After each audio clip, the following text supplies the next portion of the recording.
Sasa turejelee taarifa yetu ya hapo awali ambapo jioni ya leo watu 6 wameuawa na mamia wengine kujeruhiwa kwenye siku ya maandamano ya vijana wa Gen Z kuadhimisha mwaka mmoja baada ya wenzao zaidi ya 60 kuuawa.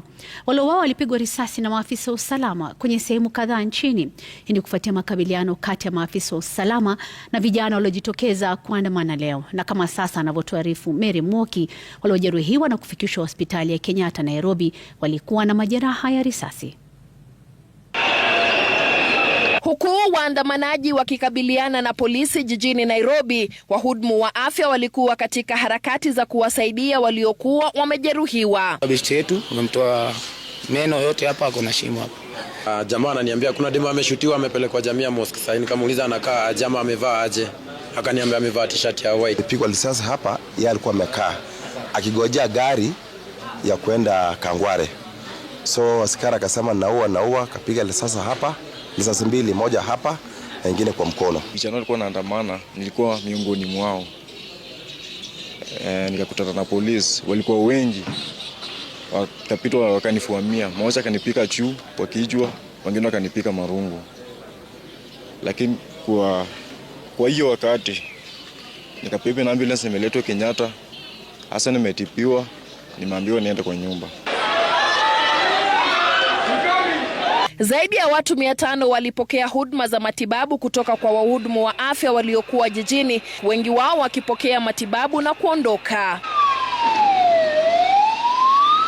Kufikia mwendo wa saa 4 asubuhi, magari ya ambulansi tayari yalikuwa yanawasili katika hospitali ya kitaifa ya Kenyatta. Mtu huyu anauguza majeraha baada ya kupigwa risasi na polisi usoni. Watu 57 walikuwa na majeraha mabaya ya kichwani, huku wengine wakiwa wamevunjika baadhi ya viungo mwilini. Hao walipelekwa katika hospitali za Kenyatta na Mbagathi. Kenya Medical Association and Beyond the Stethoscope have organized a field hospital for the maandamano.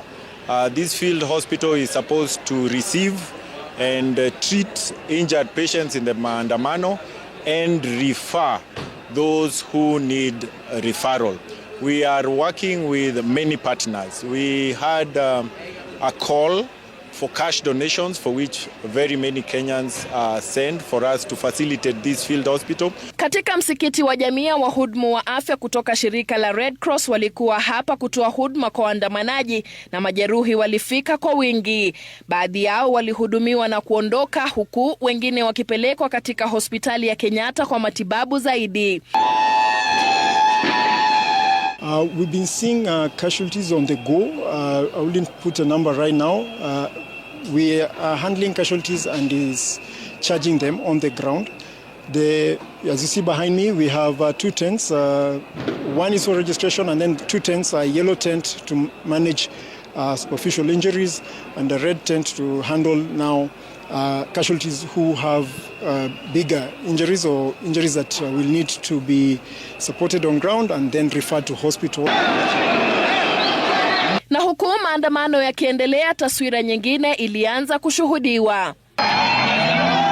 Huko Olkalau, wananchi walielekeza ghadhabu yao kwa maafisa wa polisi, wakivamia kituo cha polisi ambapo walipigwa risasi na maafisa hao. Taswira kama hiyo ikishuhudiwa huko Molo. Katika eneo la Matuu, kaunti ya Machakos, watu 2 walipigwa risasi na kuuawa walipojaribu kuingia katika kituo cha polisi.